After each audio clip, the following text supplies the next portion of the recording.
Hello, my name is Madison Fries. Hi, my name is Julie Keegan-Strasser. Hi, my name is Chizo Obano. My favorite thing about being a mom is just watching the kids grow, watching them come to their own, they develop, just thinking back to the little tiny person you brought home from the hospital, and then you blink and they're grown humans who are thinking for themselves, watching them want to grow in their faith. Those are just some of my favorite things. I love so many things about being a mom. It is gratifying just to see that the work you put in, although somewhat unseen most of the time, it does pay off. I love how curious Annabelle is. She's always asking questions, and I am learning how to answer hard questions well. Asking questions and learning more about our environment and what's around us, just the things that we observe, I think has been something that I wasn't expecting. I was expecting to already know the answers as a mom, but it's been cool for her to ask really deep, thoughty questions that then I learned things too.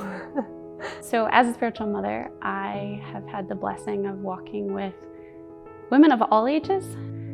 And more recently, as a spiritual mom, it's been more stepping into pain and heartbreak and just being present, loving people well enough to meet them and sit in that pain, but then also know kind of when they're ready to be nudged back into action or to kind of move on, whether it's applying for jobs, re-entering the dating scene, all sorts of things. I think the beauty in motherhood, at least for me, is that it's not my whole identity.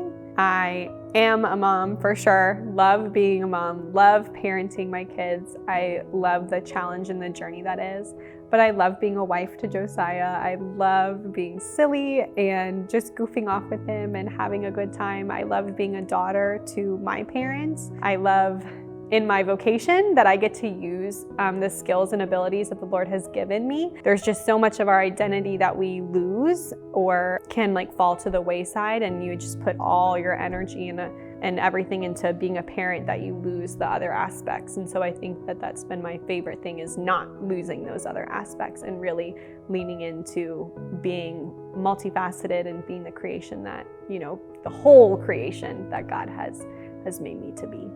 So I think at first, the idea of a spiritual mother, even sometimes being mentioned on Mother's Day, felt like a tag on or hey, there's this class of women who we haven't yet identified.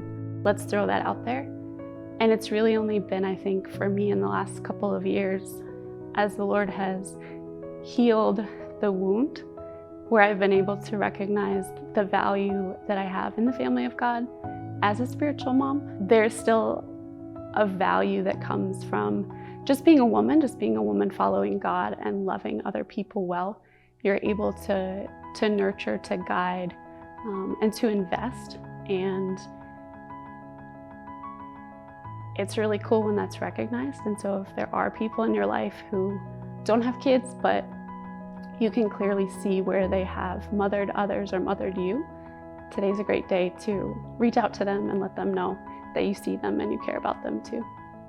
Yeah, just some encouragement for women, moms in general. A lot of times we feel like we're alone, but we don't have to be, because God is with us. Find yourself a circle of God-loving women, find your tribe, find your village. It takes a village to raise a child. One of my favorite verses is the verse that says, "Hear my cry, O Lord, attend to my prayers, and when my heart is overwhelmed, lead me to the rock that is higher than I." It just brings me back knowing that God is always there to walk with me, to lead me on this journey that He's called me to. And I encourage you to just lean in, do the same. You don't have to do it alone.